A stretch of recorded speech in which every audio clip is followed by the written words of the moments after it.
وہ یہ ہے کہ یہ بھی مسلمان ہیں، ان کے دل میں بھی فلسطین کی اتنی ہی محبت ہے، اور یہاں پہ پاکستانی حکومت اور ساری تقریباً تمام ارکان حکومت مسلمان ہیں، اور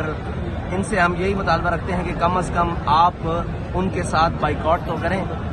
جو مصنوعات ہیں ان کا، اور ان کی حمایت، اخلاقی حمایت تو کریں،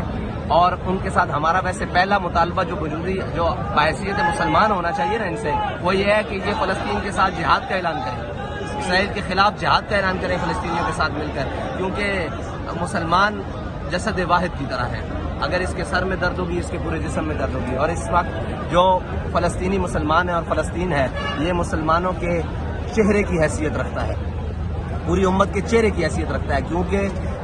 قبلہ اول بیت المقدس مسلمانوں کا قبلہ اول وہاں موجود ہے، اور ہر مسلمان کا دل دھڑکتا ہے، تو بحیثیت حکومت کے، بحیثیت ریاست کے ہم ان